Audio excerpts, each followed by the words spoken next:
Call this Altoona City Council meeting to order Monday, July 11th at 6 p.m. We'll now have a moment of silent prayer.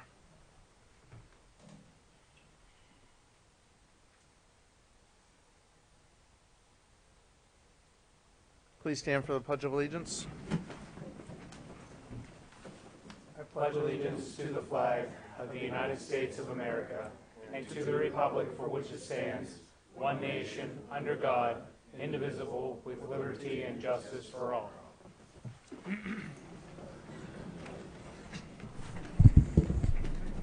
Linda, would you take the roll call, please? Councilman Beatty. Here. Councilman Butterbaugh is absent. Councilman Carper. Here. Councilman Ellis. Here. Vice Mayor Ickes. Here. Councilman Kelly. Here. And Mayor Pacifico. Here. Our first presentation this evening excuse me, is a proclamation for the African American Heritage Festival presented to Paige Leitner, Harriet Gaston, and Will Leitner. If you would please join me at the podium.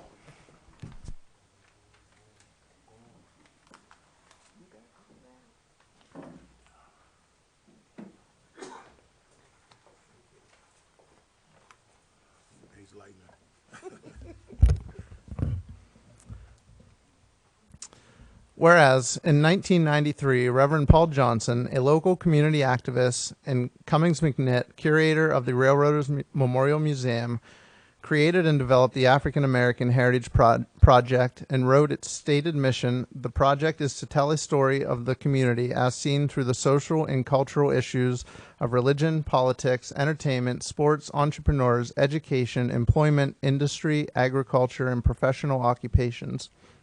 The goal of the project is to document this story in such a manner as to serve future generations. And whereas in 1994, based upon the suggested proposal of William Leitner and Henry Hansard, local community activists, the first African American Heritage Festival was held in Garfield Park on Saturday, August 27, 1994, to promote the African American Heritage Project. And whereas in 1994, Altoona Mayor Tom Martin proclaimed Saturday, August 22nd, 1994 as African American Heritage Festival Day. And whereas in 1995, the African American Heritage Festival was moved to the Penn State Altoona campus at the suggestion of Jerry Zoltan, a professor at Penn State Altoona. And whereas in 2002, the fourth Saturday of July was selected as the African American Heritage Festival event to help celebrate the annual Sunday school picnic and family reunion, in which present and former black residents of Blair, Huntington, Cambria, and Bedford counties would come to remember and celebrate their family connections and their history.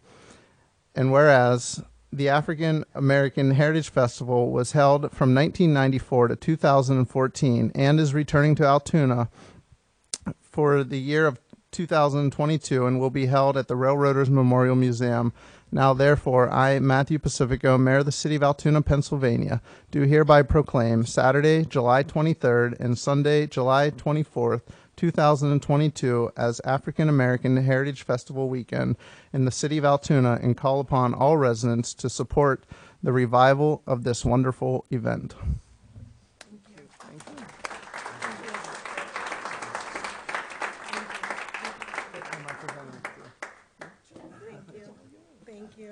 Paige, would you like to talk about the festival a little?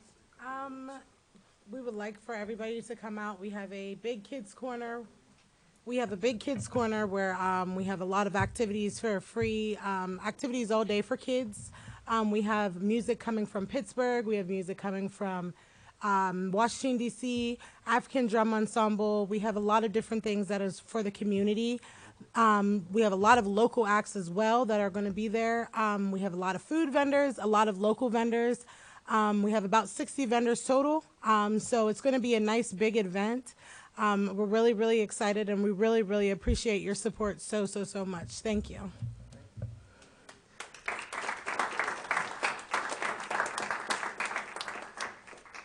Before you get going, let's introduce some of the other people who are part of the committee. I think we were going to do that. Yes. I'm Harriet Gaston, for those who don't know. My job has been to document the history, the black history of Blair County. I have a blog, a historic blog, because I also work at Penn State Altoona. So for those who are not familiar or not aware that we do have Black history in this community, we do, and it starts way before this was even a county. Next, we have Alicia Madden, who is overseeing the vendors, and then Jay Young, who is going to be overseeing the setup and the tear down of the festival for both days as well, and this is the first time we've done 2 days. So again, as Paige said, it is open to everyone, and everyone is invited. Thank you.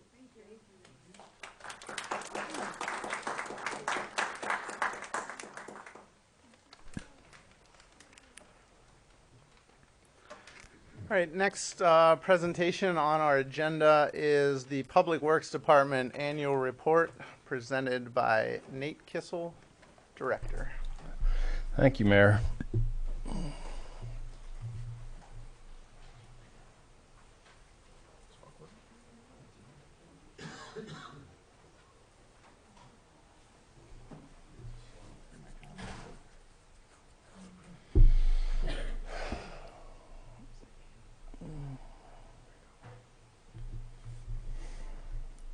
So this is our report for 2021.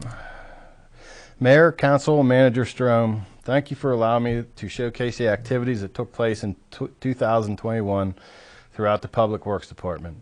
Being more of a progress by season department, improvements are mostly subtle and underwhelming in terms of the wow factor.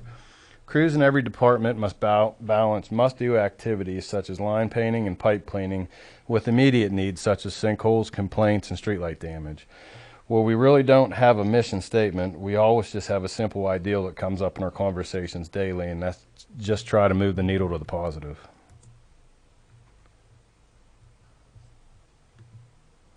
In 2021, Public Works was home to 51 full-time employees.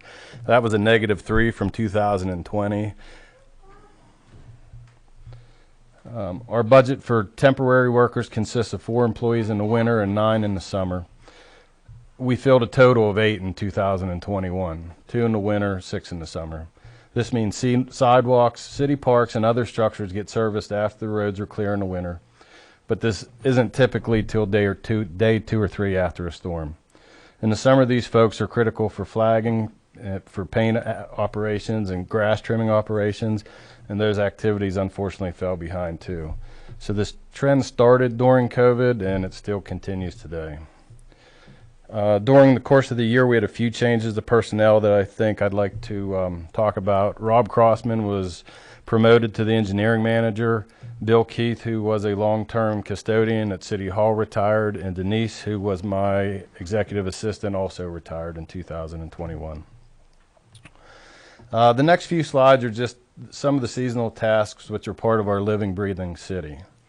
So last year we swept up 24 triaxle loads of debris, 27 triaxle loads of leaf waste throughout the spring and the fall collection, over 300 inlets cleaned, almost 60 inlet repairs. Between Highway Yard and Engineering, they fielded almost 1,700 customer phone calls that were logged.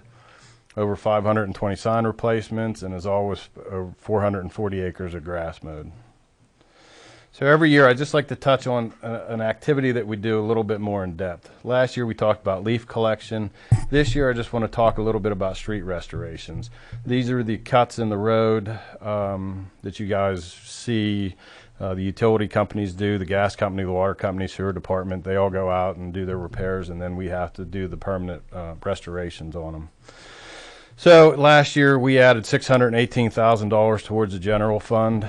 $116,000 of that was done through subcontracting, so it was a little more than $518,000.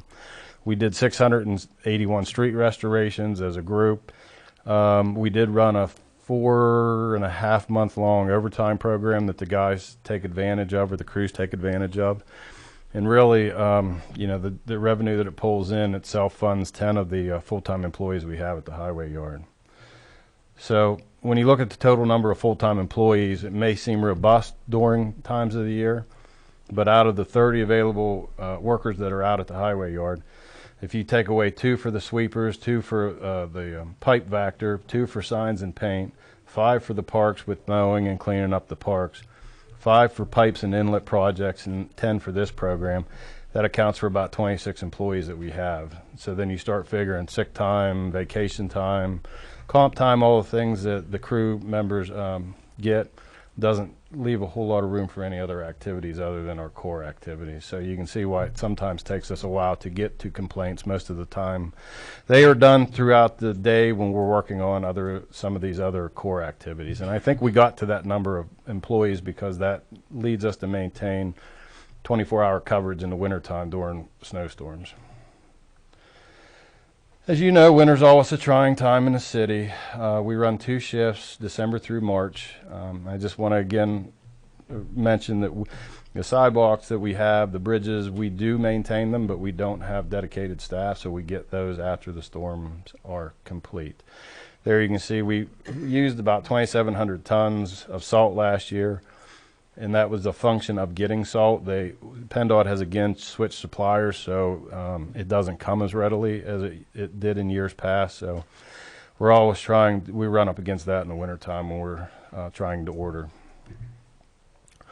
We have over 80 signalized intersections. Those are all within the city of Altoona. So annually, every one of those intersections has a permit that's attached to it, and that permit has signs, crosswalks, different phasings on the different motions of the intersection. That all has to be maintained. So again, a lot of these activities get done during the summertime with temporary help because of the flagging that's involved with some of them. So we try our best there. The electrical department, you can see our progress and a few key facts there on the slide. I'd like to again highlight that we do, through a cooperation agreement, maintain 22 signals for Logan Township. Last year throughout the city we had to buy about $170,000 worth of equipment just for insurance claims. Different cabinets get hit, street light poles, lights, that type of expense. So having this crew in-house is a blessing for every department, I think, because they kind of touch on every one of our buildings and different departments with the things that they do. Keeps us from having to bid a lot of the work and pay a much higher premium pay for electricians. Fleet always does a great job for us. In 2021, the department performed roughly 529 work orders. We were down 300 work orders from 2020, but that was because we were without 2 or 3 mechanics for most of the year for long-term illnesses. So moving on to engineering, this department houses many functions that contribute to the city's success. This slide shows many of the annual activities that are housed within engineering. So you can see there we did about $3.8 million worth of projects. Sign requests, handicap signs, any type of regulatory sign comes through that office. Floodplain management, stormwater reviews, some land development, some portions of the land development review. We look after consultant engineers in that department, grants, invoicing, estimation. We do some GIS activities, but we do share that with the codes department also with their GIS expert that's on hand. So the slide here shows the projects that we did in 2021. Again, we pumped out about $3.5 million worth of stuff in between doing the inspections that we annually have to do, storm sewer outfalls, BMP. Those are when a development comes in, the ponds that they have to put in are underground retention for stormwater. We do bridge inspections also, and then we have to do inlet inspections for part of our MS4 permit. So just a few of the larger projects I think through the year that we wanted to highlight is just, once again, we run a fairly robust capital paving and CDBG paving program. COVID we ratcheted it back during COVID and we picked it up this year. We're currently still within that 20 to 25 year cycle, but about 30% of our costs right now, anywhere that we have curbing, we have to mill. So that really adds to the expense and how far a dollar can go related to paving. Another project that we did last year were the sidewalks down on Broadway close to the Altoona campus. This was a little bit different of a project for us because we tried to blend the old with new and just replace portions of sidewalk versus a whole new section. It's just a really, it created some connectivity throughout town, and I think it was a really nice project. You can see in this slide here where the old sidewalk existed, and we just put a new handicap ramp in on this one. Although we had another project that kind of carried over from 2020 into 2021, but that was our Margaret Avenue project. If you all remember, that was the old J&J building on 19th Street and Margaret Avenue. Guys went in, or the crews went in, cleaned everything up, got rid of a lot of the junk, and you can kind of see on the right hand of that slide is the before, how it was just kind of open. Now it looks a lot cleaner than what it did. But on the left, we added sidewalk to that section of town and 3 big high bay doors that are shared with both the fire department and Public Works. And that's just another picture from the Margaret Avenue side looking down 19th Street. We added sidewalks around two sides of the building, all sides of the building, really, the front roadway. And again, before we put the sidewalk in, we had to make sure there was a lot of drainage challenges over there to try to get any type of drainage so it didn't go right out onto the road. So we were able to accomplish that. Another project that we did was North 7th Avenue, or from North 8th to North 10th Streets. We added roughly 300 feet of storm sewer up there. And the reason why we did that was kind of a 4-phase project. This was all grant funded, or 80% grant funded through the Conservation District. And up ahead on the left-hand side of that slide, up ahead a block, that's the last dirt road we have in Altoona. So the plan is to get that paved in the next year or so. But to do that, we had to do all the legwork, which was the stormwater, because we just couldn't pave the road because the stormwater would come down and affect everybody in the hills or down below that. So we ended up doing this in phases with grant money to make some really needed improvements down there. Kettle Street, this is just one of the pictures. This would be down around the transmission dealer, or the transmission business on Kettle Street. This was a pipe that we discovered when we went out to do some inlet preparation on the paving, and we found this, and this was right underneath Kettle Street. So the original estimate was to tear this entire section out. There was a couple different bay area in here, and to tear it out, excavate everything out, we were able to use a shotcreter, and that was part of the ARPA money. And here's the after picture where they actually went in and like just kind of smeared concrete, where they shoot concrete onto the wall. It's a method to do that, so it really turned out nice. And again, you can see kind of the downstream looking upstream, I guess, at the pipe. So it really cleaned that area up. Just wanted to talk about liquid fuels for a slide. Every year, the city gets between 1.3 and 1.5 million in liquid fuels revenue. The formula really simplistically derived from a formula taken into the number of miles of roadway we have and the population. So we have about 180 lane or road miles in the city. It's funded through the PA gas tax primarily. And many of the items that support city residents and life come out of liquid fuels and aren't funded by city taxes. The highway yard employees' salaries are subsidized out of liquid fuels, as well as all the electrical power for the street lights, signals. Winter materials all comes out of liquid fuels. Traffic control items such as paint and any of the improvements we do to our signals that we pay for comes out of that also. And the reason I say that really is that, you know, this doesn't come out of the general fund. So anytime that we hear like state legislators or federal legislators talking about gas tax vacations and whatnot, it's really our lifeline. So, I mean, as you hear these things come up, I just want to kind of educate everybody that we don't want any vacations from the gas tax. We actually need them to survive. So just a little spiel on that. Just stormwater wise, we're still part of the Blair County Intergovernmental Stormwater Committee. We're in the 4th year of our 5-year permit. As everybody knows by now that these are unfunded mandates that we have to do pollution reduction projects. We currently are working through the queue of projects that we have. We don't know any updates yet coming forward for the next 5-year cycle. So at this point, we're hoping it's just status quo, and It's just an extension of the existing permit that we have already, so we believe that to be the case. Time will tell on that. So again, the stormwater program, other than the actual projects that we do, it takes about one full-time employee to kind of administer everything and make sure we have all of our ducks in a row for our annual reporting that we do with that. Just a little bit of grant opportunity, news and opportunities. We were recently awarded, and I say this because these kind of run through year to year. They don't like go one year into the next. So we had submitted for the Margaret Avenue Sidewalks project last year. We just recently got awarded it, so we'll talk a little bit more about construction hopefully next year on that. But it was about 1.2 million, 1.25 million. Submitted a bid submitted a grant for the PennDOT multimodal fund for the transportation center. That was a $1.8 million grant, and we finally hit, I think, on number 4 and number 5 of that one throughout the years.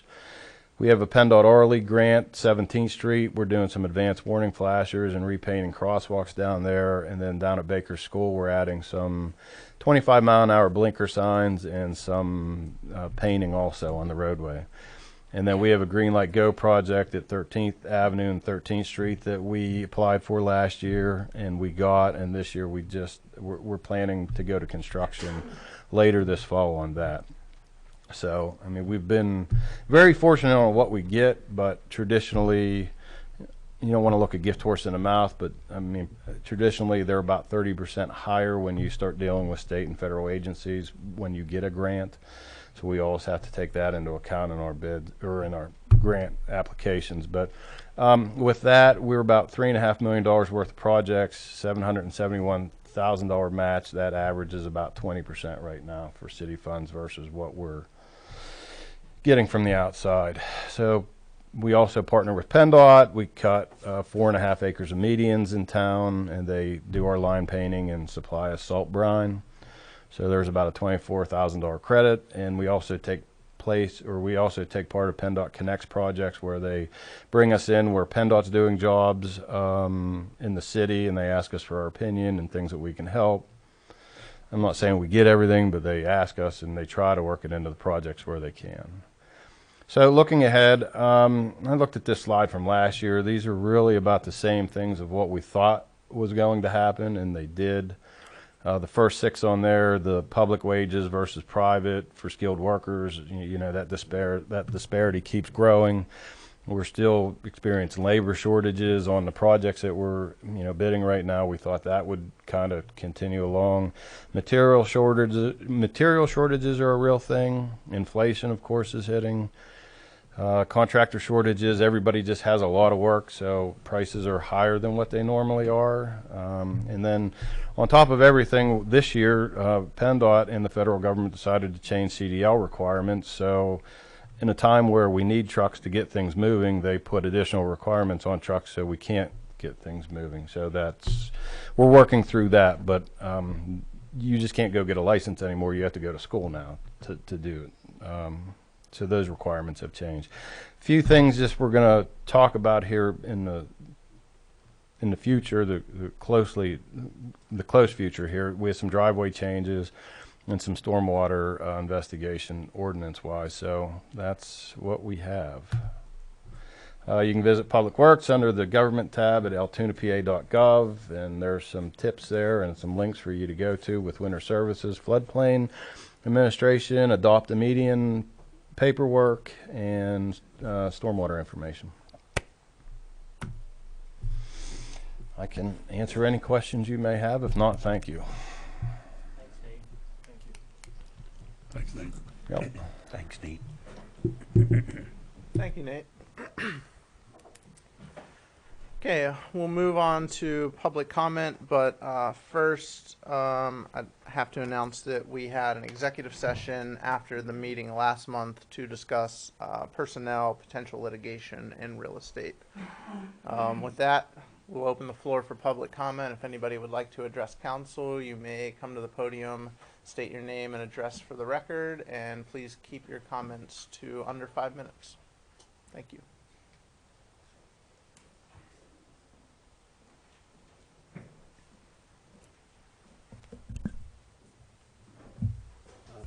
Good evening.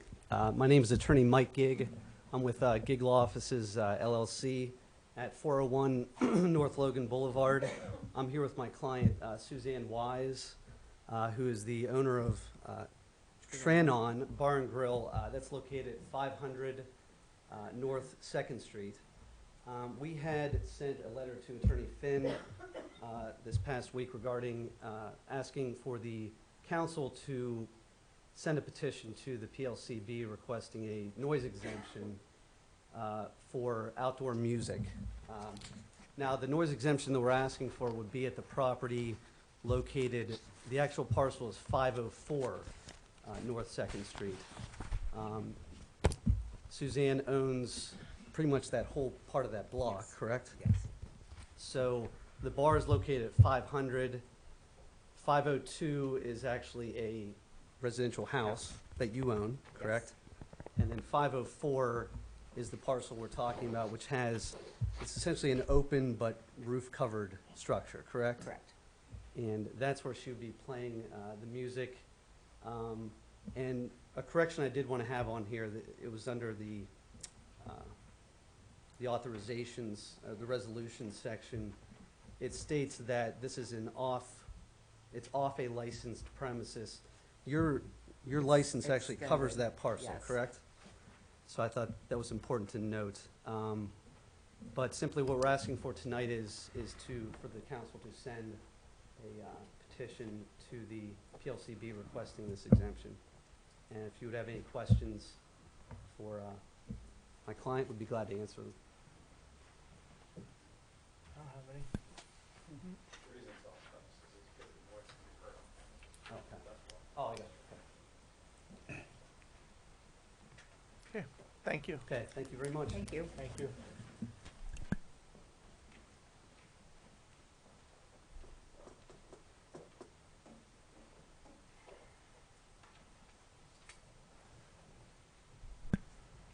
Okay, if there's no further public comment, we will close the floor and move on to the resolutions.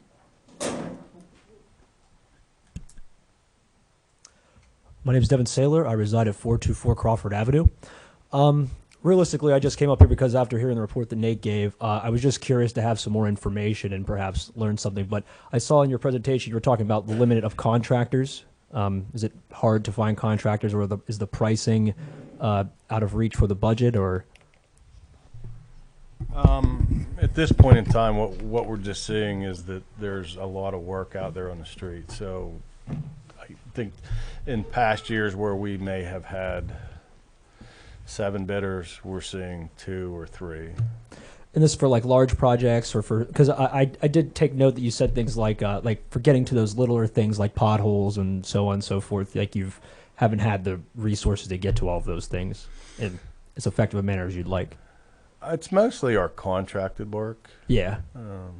Like bigger projects. Okay, gotcha. Well, I was just more so because my mind was going towards maybe like thinking about finding solutions for those smaller things, whether that be like nonprofits or finding other contractors, or because I know people within the community that maybe that would be something that they could look into to eventually help with if that's an issue within the community. We are willing to explore any option. All right, that's fantastic. Within reason. Of course. Okay, that's pretty much it. I just wanted to ask some questions. That's all. Thank you. Thank you.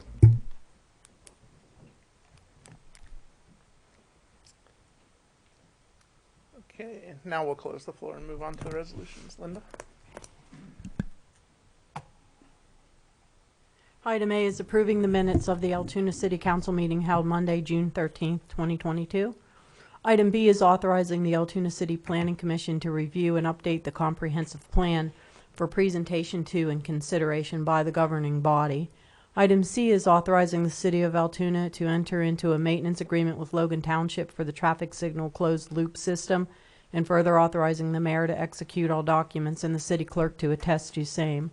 Item D is authorizing the city manager to execute a memorandum of understanding for the Federal Justice Assistant Grant funds with Blair County, and for the city clerk to attest to same, and further authorizing the mayor to execute the necessary certifications required to submit the application.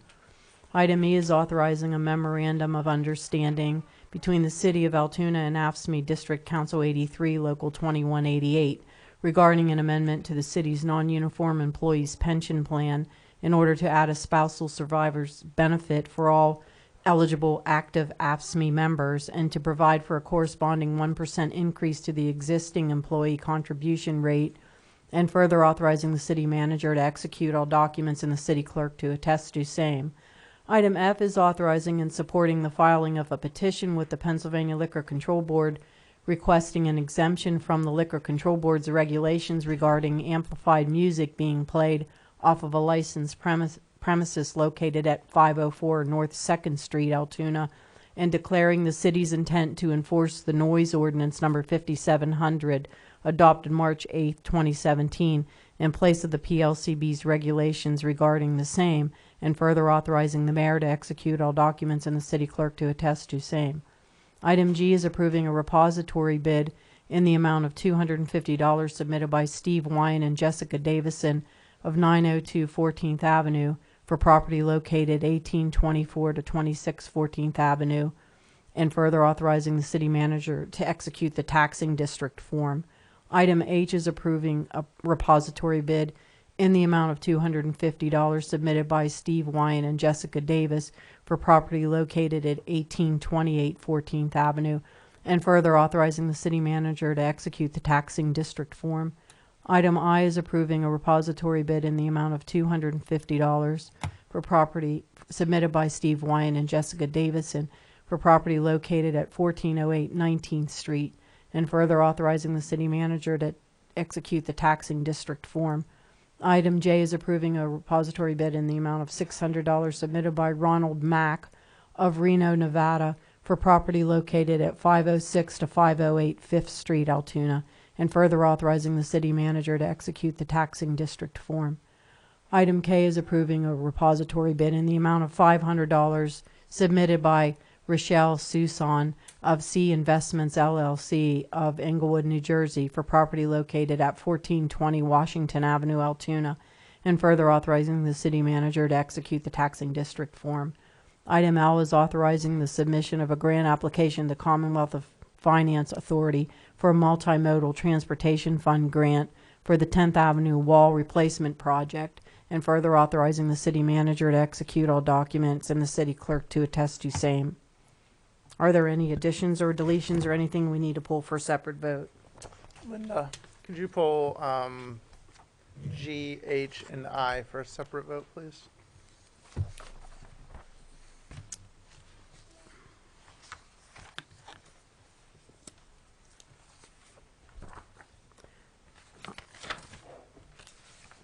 I'm going to take the consent vote on all items excluding G, H, and I. Councilman Beatty? Yes. Councilman Butterbaugh is absent. Councilman Carper? Yes. Councilman Ellis? Yes. Vice Mayor Ickes? Yes. Councilman Kelly? Yes.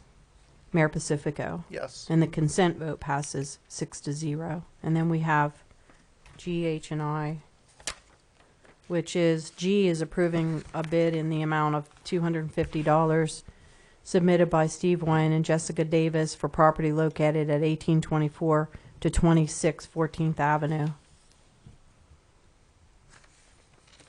Councilman Beatty? No. Councilman Butterball is absent. Councilman Carper? No. Councilman Ellis? No. Councilman Ickes? No. Councilman Kelly? No. Mayor Pacifico? No. And the vote on item G does not pass.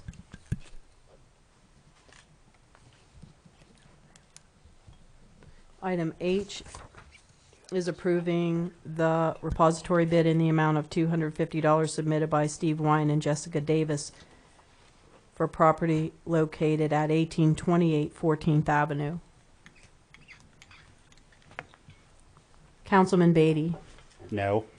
Councilman Butterball is absent. Councilman Carper? No. Councilman Ellis? No. Vice Mayor Ickes? No. Councilman Kelly? No. Mayor Pacifico? No. And the vote does not pass.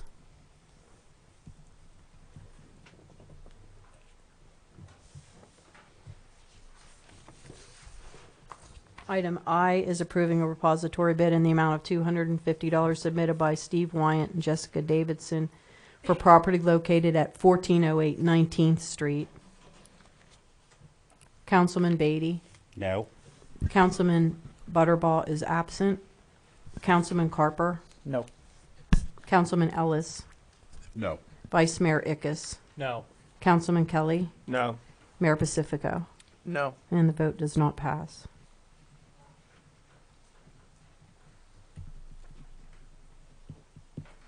We have three ordinances for introduction on the agenda. The first ordinance is an ordinance of the City of Altoona, Blair County, Pennsylvania, which amends Chapter 800-6, definitions applicable to entire Chapter 800 and Chapter 800-55, Central Business Commercial Zone of the Altoona City Code to provide a definition for corporate housing and to add corporate housing to the list of permitted residential uses for central business commercial zones within the City of Altoona. Is there a council member willing to introduce this ordinance? This ordinance was introduced by Councilman Ellis. The second ordinance is for introduction, is an ordinance of the City of Altoona, County of Blair, Pennsylvania, to amend certain provisions of Article 3 of Chapter 94 of the Code of the City of Altoona, entitled Non-Uniformed Employees Pension Plan. Is there a council member willing to introduce this ordinance? So move. This ordinance is introduced by Vice Mayor Ickes. And we have a third ordinance on the agenda, which is for introduction, and it is an ordinance of the City of Altoona amending the Code of the City of Altoona, specifically Chapter 98 entitled Personnel Policies, and repealing Section 98-1 of the City Code and replacing it with the adoption of City of Altoona Non-Uniformed Employees Personnel Policies Manual 2022. Repeal all other ordinances or parts of laws in conflict therewith, provide severability of provisions, and provide an effective date. Is there a council member willing to introduce this ordinance? So moved. This ordinance was introduced by Mayor Pacifico. Okay, we'll move on to city manager updates now. Omar? Good evening, Mayor and council members. Just a few items to inform you of. Along with Director Kissel and some other staff members, recently went out and looked at some sidewalks and curbs within the city in an effort to finalize the system by which those curbs and sidewalks will be evaluated in terms of priority for future repair. When I talked about it more with Nate, he informed me that we actually have done this in the area in the central city, downtown area, and also up above, basically above City Hall and the Keith area, prior Keith Junior High area. So it's the beginning phases of a longer project. So I just kind of wanted to inform you all of that. Director Kissel and I also met in a Teams meeting with other public works staff and members of the EADS engineering firm, along with some several state employees, to discuss the multimodal grant that Nate referenced in his presentation for the transportation center.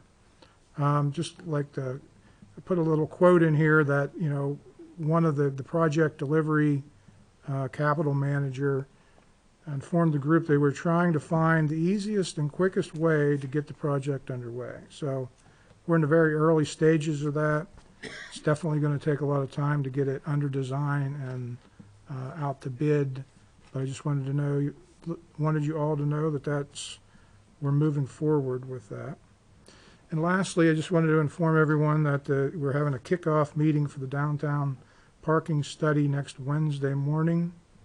It will include a number of downtown stakeholders, city staff, and I believe the mayor was invited to that as well. That's all I have. If you have any questions, I'll try to. Thank you, Omar. All right, moving along to council announcements. Councilman Kelly. Mayor, I have nothing to offer at this time. Thank you. Thank you. Councilman Carper? Nothing further at this time, Mayor. Thank you. Thank you. Vice Mayor Ickes? Thank you, Mayor. I have nothing for this evening. Nothing further, Mayor. Thank you. Councilman Beatty? Just wanted to thank Nate for the hard work and for the way that he directs all the public work. So, thank you. Thank you. I would like to just give a shout out to the Blair Regional YMCA, all the volunteers that they had last week downtown for the annual 4th of July race. Also like to say thanks to both the Altoona Police Department and Altoona Fire Department for their continued help along the route. It was a great race. Turnout was awesome. The weather was great. It's the first year that I can recall where it wasn't 130 degrees by 7:30 a.m. So the runners had a nice cool day. It was just a good event all around. Yeah, next year I'll run it. Yeah. We'll take questions from the media now, Bill.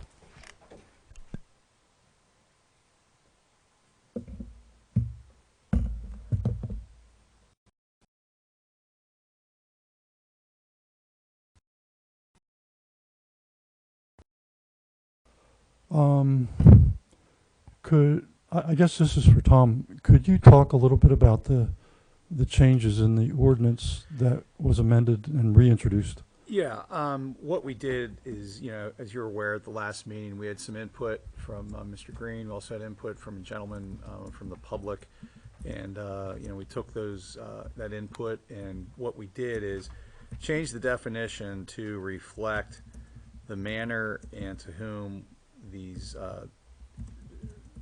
units would be rented, to reflect how that would operate.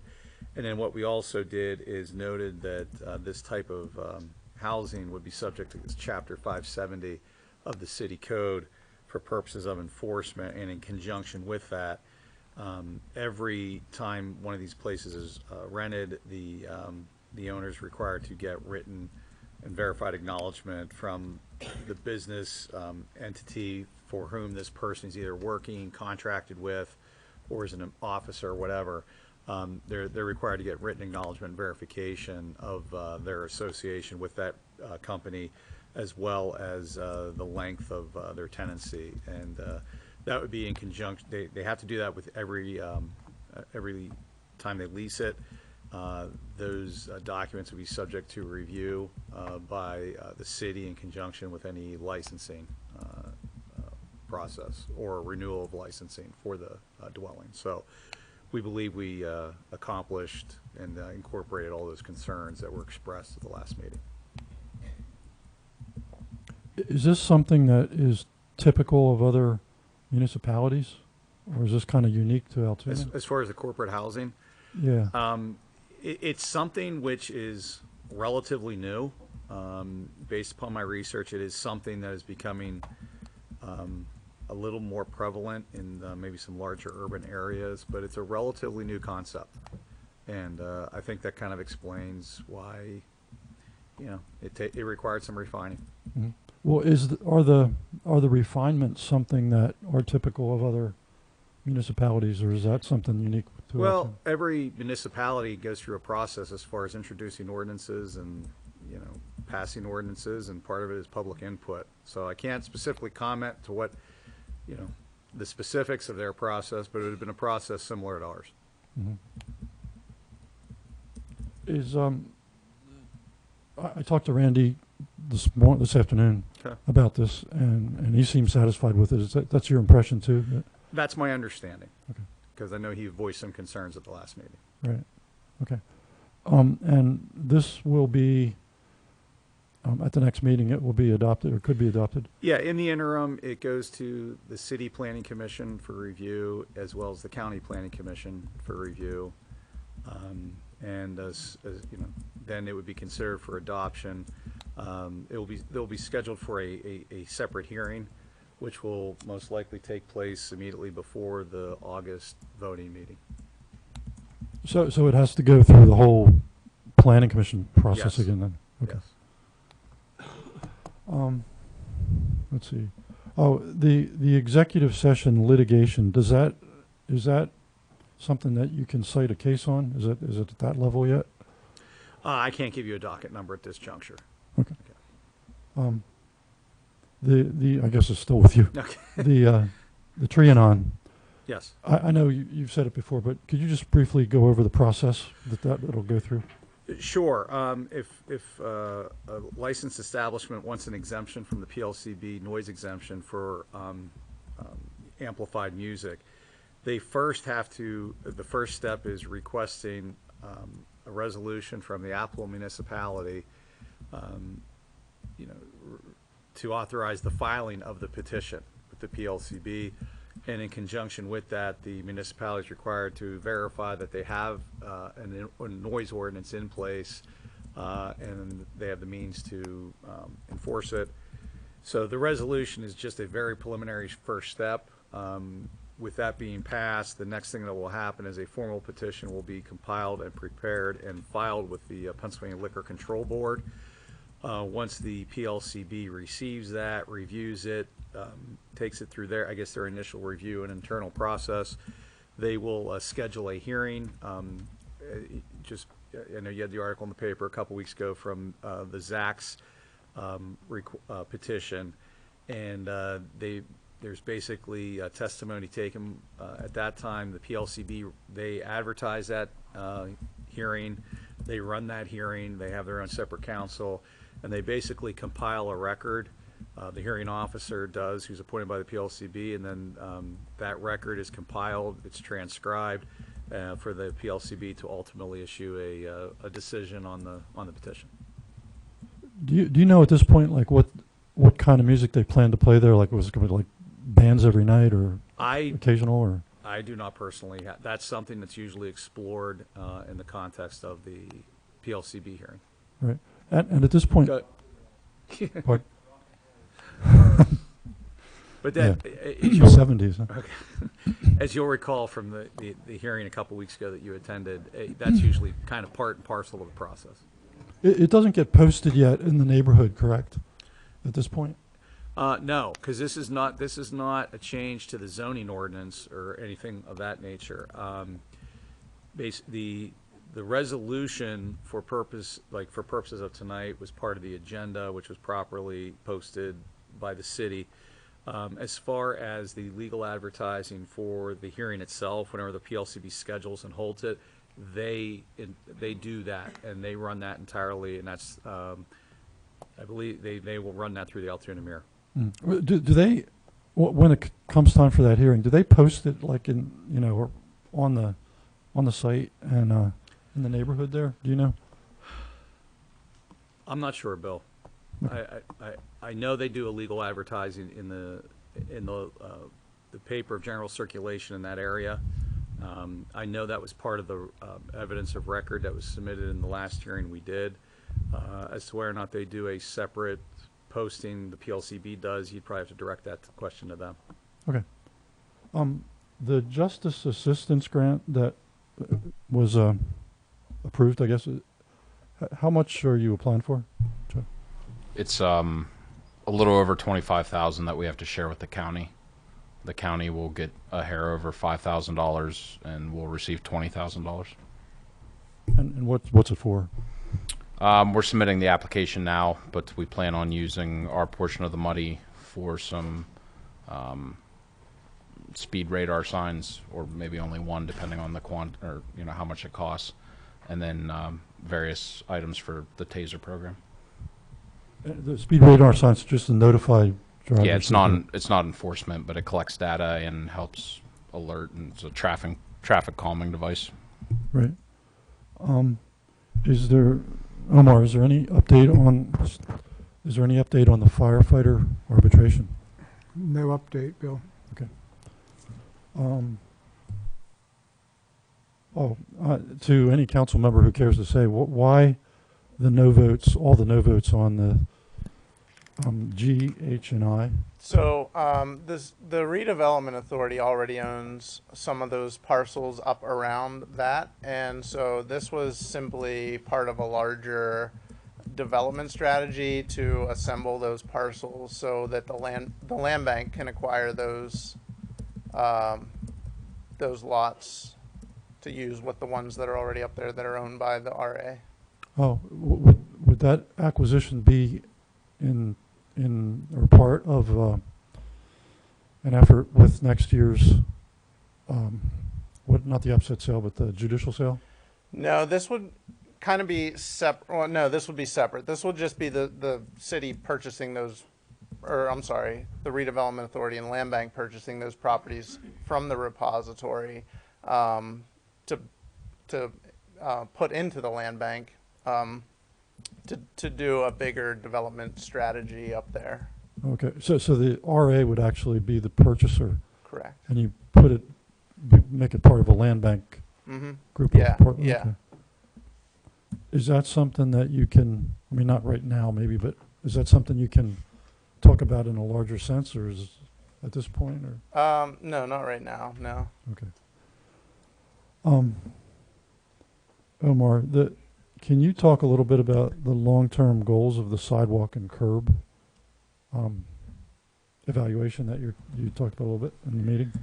Well, I know we talked here about a sidewalk program, sidewalk improvement program for years. The idea is to start with an evaluation of the sidewalks and curbing to identify those areas that are most in need of upgrade, and then work from there in terms of what we do to actually, what kind of improvement program we put together after the evaluation. Is this going to be an ARP thing? It may be subsidized somewhat by that fund, those funds, but no, it's going to have to be a standalone program. You say some ARP money might go into it, but it'll be standalone. Yeah, depending on the area and whether it would qualify, yes. Well, ARP doesn't require a special area, does it? Like CDBG Well, it's you know, it's a little bit tricky, but it's mostly can be easily tied to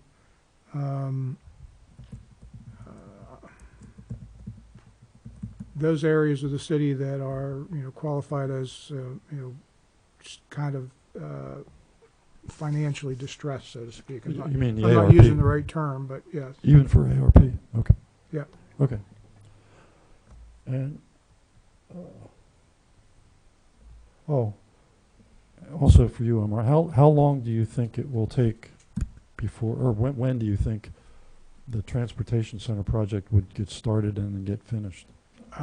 Construction, actually. Probably won't start for a better part of another year, because just to get everything designed and you know, the planning part of that, some folks are going to probably need to be, you know, relocated somewhat so that we have tenants of that facility. And then obviously the actual bidding to put together the bid, the folks at EADS were telling us probably about a year.